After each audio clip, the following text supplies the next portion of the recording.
বৌমা, শুনলাম খোকা আজ একটা বড় রুই মাছ এনেছে। খাওয়ার সময় আজ আমাকে মাছের মাথাটা দেবে? অনেক দিন হয়ে গেছে মাছের মাথা খাই না। তখন বৌমা বলেন, এই বয়সে মাছের মাথা খাবেন? বুড়ো বয়সে তো নোলা কম নয় আপনার। বয়স গড়িয়েছে কিন্তু লোভ কমেনি। তেমন কথা নয় বৌমা, আমি যখন রান্না করতাম তখন মাছের মাথা হয় খোকা খেত, না হলে খোকার বাবা। আমি কোনো সময় খেতাম না।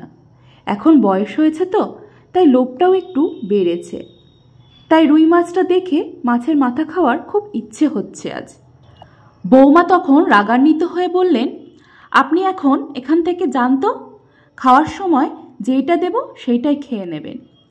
শাশুড়ি মাথা নিচু করে বাইরে চলে যান। দুপুরে খেতে বসে শাশুড়ি মানে প্রতিমা দেবী নিজের বাটিতে দেখলেন মাছের মাথা নেই। প্রতিমা দেবী বৌমাকে ডাক দিলেন, বৌমা, আমাকে মাছের মাথাটা দিলে না? কি হয়েছে বলুন তো, এত চিৎকার করছেন কেন? আপনাকে যেটা দেওয়া হয়েছে সেটাই খেয়ে নিন। মাছের মাথাটা আপনার ছেলে খাবে, বুঝেছেন?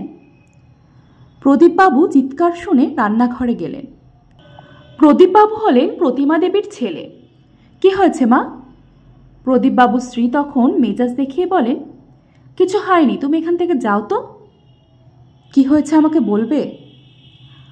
আসলে খোকা, তুই আজকে যে বাজার থেকে রুই মাছটা এনেছিস, আমি ওই রুই মাছের মাথাটা খেতে চেয়েছিলাম, আর বৌমা আমাকে দেয়নি, বলল তুই খাবি। প্রদীপবাবু তখন তার স্ত্রীকে বললেন, মা খাবে বলেছে, মাকে দিয়ে দাও না। মার বয়স হয়েছে, এত বড় মাছের মাথা খেতে পারবে না, এমনি এমনি নষ্ট করবেন, তাই দিইনি। তুমি বেশি কথা বলো না তো, যাও এখান থেকে। নষ্ট হোক, তুমি দিয়ে দাও তো। বুড়ো মানুষ, কোথায় গলায় কাটা লেগে যাবে, খেয়ে দিয়ে পেট আবার খারাপ হবে। আমি মায়ের ভালোর জন্যই দিইনি। প্রদীপবাবু তখন রাগ করে বললেন, যা খুশি তুমি করো, এই বলে রান্নাঘর থেকে বেরিয়ে যান। প্রদীপবাবুর স্ত্রী প্রায় শাশুড়ির সঙ্গে খারাপ ব্যবহার করতেন। প্রদীপবাবু চাইলেও তার কোনো প্রতিবাদ করতে পারত না। সময়ের কালগণ্ডি পেরিয়ে প্রদীপবাবুর স্ত্রীও আজ শাশুড়ি হয়েছেন। উনি আজ সকাল থেকে দুপুর পর্যন্ত বসে আছেন, বৌমা এখনো খাবার দেয়নি।